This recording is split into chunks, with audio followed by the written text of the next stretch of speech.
it was Robert Mugabe who said during the fireside chat that, well, first of all, he described cloud to a 10-year-old, which was the most beautiful way that cloud could have ever been defined to me.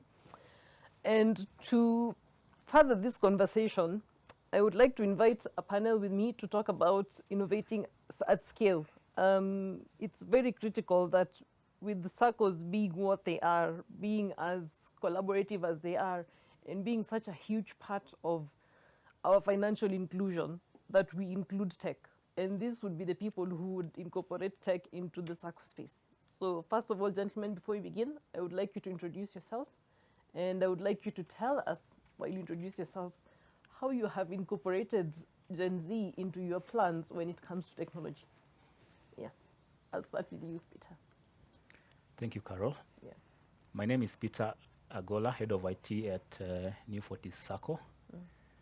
So to brief on how we've included Gen Z on in the Sacco ecosystem is, I think, the key focus is on digitizing the processes and focusing on the value that the Sacco gives back to them.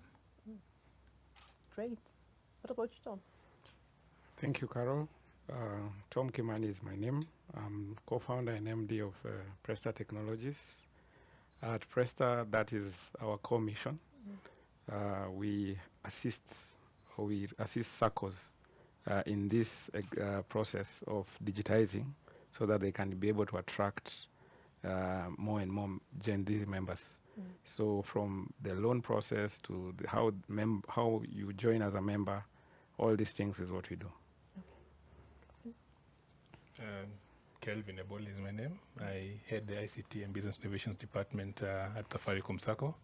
And for us, we are actually very, passionate about Gen Zs because with Gen Z and digitization, then what you need to look at is efficiency. What are you going to do? How efficient are you going to make your systems? And when we are doing our digitization and innovation, basically, all you're trying to do is to see how we can provide these facilities, financial facilities within the Sacco in an efficient way that the Gen Z then will actually adapt it. And you see that is all they need right now.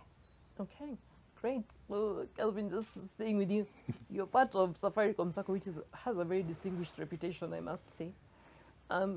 When you're trying to incorporate all of these diverse members, because you don't just have Gen Z, how is it that you can look beyond digital to not just increase the numbers of your members, but to also include people financially, and so that they can feel like part of a community?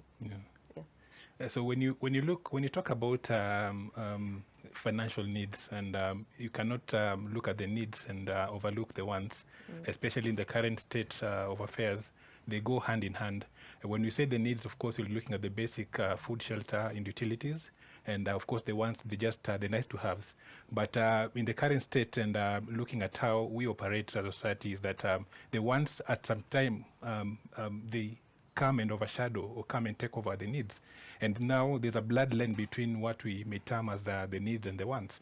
So then if you're looking at providing the best situation, basically, if you're looking at having your circle being inclusive and meeting these needs, then a number of things that need to be taken into effect.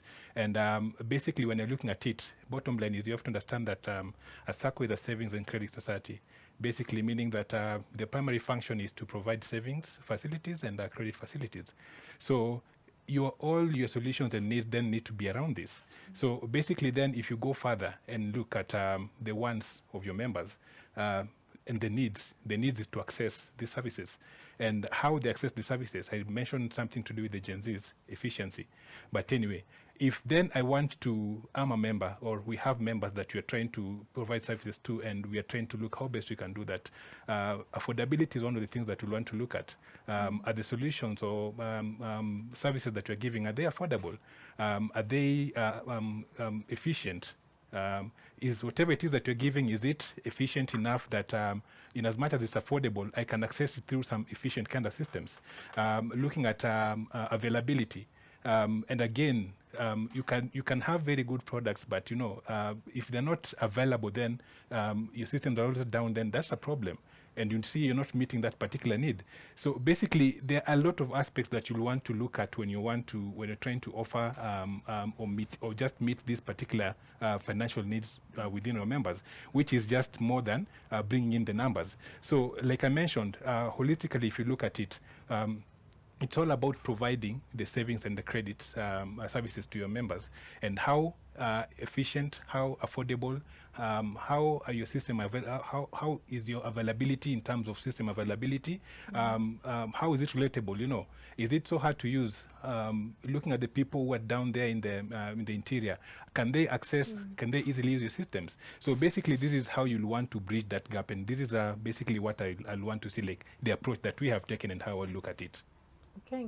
What would you say to that, Peter? Is it the same for you? Do you also weigh the needs and the wants of what your diverse community needs? And how do you incorporate tech to meet these needs and these wants? Yeah, I actually agree to that. The circle space today is very dynamic, and the approach to it is now we don't look at it from the one-size-fits-all perspective of the past, because you look at the circle of the past, for example, they were targeting a very specific niche. So we had XY teacher circle, we have XY police circle. So that has changed over the past few years, and that change is even evident in the rebranding that these circles have done today. So like I'm here representing New 40 Circle. New 40 Circle originally used to be Nyeri Teacher Circle. So we are moving away from that niche market, and now we are targeting everybody. Okay. Yeah. So looking at the Gen Z bit of it, it means that now that the products and services that we offer, we must again tailor-made them now to fit the new niche that we want to reach out to. What made you change from Nyeri Teacher Circle to New 40 Circle, where you include everybody else? What was the inspiration behind the idea? Of course, we are growing beyond even the borders as well. Yeah, so we are now bigger than the previous area. And also, as a circle still, Peter, you handle a lot of sensitive data. How do you make sure that you build solutions that accommodate security and data protection?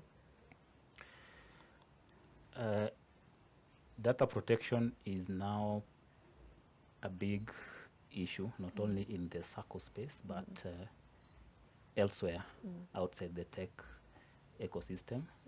And I think as a circle, it's even more challenging, because you see, as a circle, the truth is most of our digital systems, we collaborate with third-party partners and vendors to build and even to run and maintain most of our systems. So I know, from coming from the tech background, I would want to focus on the technical bits of data security. So like encryption and just using more secure technology when we're building our systems. But you see, now we share that responsibility with the third-party vendors. Tomia would be a good example of that. So they literally have a lot of access to our system, our customer data, and even our internal processes. So as an IT guy speaking from inside the circle, my biggest focus would be on, first of all, managing the risk that come with the third-party vendors, because when I bring them into my system, they have access to everything. So I got to make sure that I properly manage the risk that come with them plugging into my ecosystem. So that involves just making sure that even them, where they sit, they comply to the regulations around data protection. I make sure that we get into binding agreements that, yes, I'm giving you my access to my customer data, and you're not part of my circle. So as you handle my customer data, we must get into a binding agreement that is going to guard that relationship of you handling my customer data. So next bit would be, they say that the weakest link, in just like in cybersec, even in data security, it's the people. So Yeah. your employees. So I'm going to make sure that they are properly trained, and they know, they are trained and sensitized on their role, the role they play to ensure that they safeguard the data of the customer. Last but not least, I also have to make sure that as a SACCO, I comply to the regulations that govern the data. Yeah. So there's the office of DPO that has outlined so many the areas that we need to comply to. So I would look at it from that perspective. Okay. So I would not focus more on the technical bit side of it, because my vendors are looking at that. So I'll be managing the risk around them and the risk that comes with from within my internal teams. Tom, I don't envy your deliverables. They seem to be rather strict. Yeah. So how do you manage as a third party, because you're considered the biggest risk because you're the third party? How do you protect this identity, this data? How do you make sure that there is enough security, that you've created a fence around his people and your people? Yeah, so one of the things about data security is the first thing is education.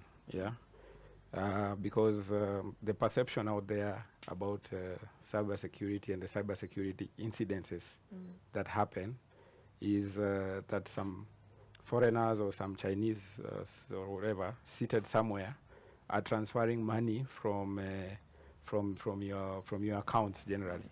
So and in reality, cyber security incidences in Kenya is purely majority of the incidences are purely a collision.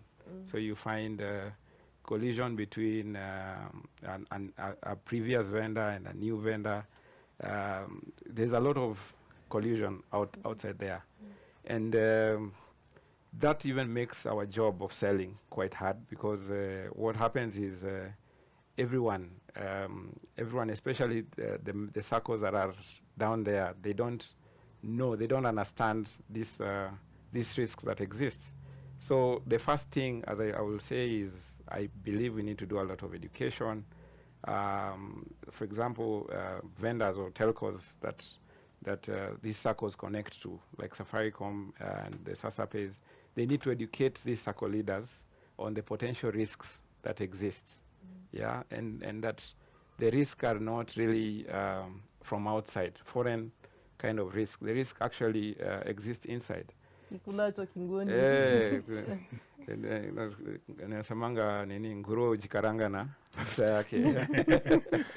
Yeah, actually that is the biggest risk, that's the biggest education that we need to provide. I'm glad that there is a lot of work that even Safaricom is doing from ensuring that transactions are authenticated. When transactions are going out, they make sure that it's actually a valid transaction, a transaction coming from the circle. So yeah, so the answer to answer your question is a lot of education is needed, and so that we identify these risks. So even not only on the IT level, even at the board level, they need to understand the risk, where the risks actually exist. And once you've seen those risks, then you put in measures to counter the risks. Can you walk me through a typical onboarding process? So once someone has partnered with you and you want to bring them to your side and you want to make sure that all of the things you just said are implemented and everything is hunky-dory, walk me through the process. So one of the things that we do first, like right now, we have a very interesting partnership. We are digitizing over 1,500 border circles in Kenya. And what we've realized is that first, you have to convince the board, the people who are called the board. And most of them, their education is not as par. So you can imagine to an IT manager like my colleague at Safaricom, he understands. Yeah, in fact, there is an IT department. So imagine walking to a SACCO that has no IT department. So yeah, so in terms of onboarding, what we do is one, we don't hold any value as a technology provider. So we set up wallets for this SACCO. And to set up wallets basically means that we onboard, we tell the SACCO to get their own pay bills. So for receiving money and for disbursing money. So we onboard their customers, we onboard their loans, we set them on USSD, we give them an app. So there's a whole journey of bringing a SACCO that was non-digital to digital. And while we say that, you see the big SACCOs have the budgets and everything they can afford, but you will find a SACCO somewhere in Eldoret. It has over, let's say, 800 members, yeah, and an asset of like 80 million. And these guys have been relying on Excel and an administrator and maybe 2 officials, yeah. So I'm telling you, there is work, that there's a lot of education that we end up doing to educate these people in terms of, and everyone, talk to everyone, they will, hizi maneno za IT, ndio hizi ndio zitatuweka matatani. So, and we do a lot of education to make sure that they understand first, at the senior management level, at the management level, at the management bit, so that they are able to understand how to transition to basically mobile services. Okay, Kelvin and Peter, do you find that this is a sort of struggle talking to the board or explaining to the members why they need to embrace IT and why it needs to be scalable? Is this a challenge for you at all? You can argue that. Probably if you ask somebody, they'll say that's an extreme sport. And see, that's why what it brings up is actually very important, in that in as much as we have a number of circles that are there in Kenya, and we also need to look at the decision makers. The members normally grant this opportunity to the board to run the affairs on behalf of the membership. And if you need to find then the people that are going to be at par with the trends, then you at least need to have people who are or rather board members who are already abreast with technology. In my case, we are lucky enough, because how Safaricom Sacco started off was that it started off just from employees of Safaricom PLC. So, by virtue of that, it means that in terms of technology and a board representation, we were already there. We opened up our bonds, meaning that we're now accepting affiliate companies that work with Safaricom. These are tech companies. Right now, we've opened up our bonds completely, meaning that we're accepting members, even individual members. But if you look at the kind of board members that normally come to our space, we are lucky enough, especially with what we have as the nomination committees, that we focus on various skill gaps that we do not have in the board. And one of the critical skill that we need or must have is a technical ICT kind of skill, meaning that if then myself I need to go and convince the board that this needs to happen, I will not be singing to a group that does not understand what actually is happening. That one representation, which is a must in the board representation, means that whenever I go and say that, okay, there's this solution that we think is going to address this particular problem, and we need to pump in some money because it's an innovation, technological innovation, it's going to take this amount of money to actually see it through, then at least we'll have one person, at least. The others already know, I'm very sure they have something they know about technology, but at least we'll have one person that will be able to vouch for you. So from where I see it from, my argument, or rather my conviction, has mostly been about the return on investment, because the need, that is not a problem. Me convincing the board of the need to say work with Presta and have this solution deployed, that is not a problem. But the question is, what problem or what solution are you bringing to solve which problem, and what is the return on investment? That is where now the headache comes in, and that is now basically my main headache and not conviction. Oh, wow. What about you, Peter? Is it for you? Is it a game of golf? What is it? Paragliding? Or is it bungee jumping? I look at it from the wider IT management perspective. So IT management today is a little bit tricky because we don't only manage the technology. So apart from technology, you can see from the panel discussion, we also have people that influence whatever is taking place in the ICT. So as much as we focus on managing the technology, as much as we focus on ensuring that the systems are running, people wake up every morning and they can get access to their money, they can deposit, they can apply their loans, we must also shift focus to how do we relate to, like in this discussion, how do we relate now to the stakeholders? In a SACCO, it's, the stakeholder bit is a bit wide because you see the SACCO model, the member owns the SACCO. Actually, in a SACCO, we don't even have customers. We call them members. Those are the people that own the SACCO. So they choose a few people to now represent them internally, and that is the board member. From my experience, or from where I sit, we get a lot of positive support from the board because even them, they go back to the members.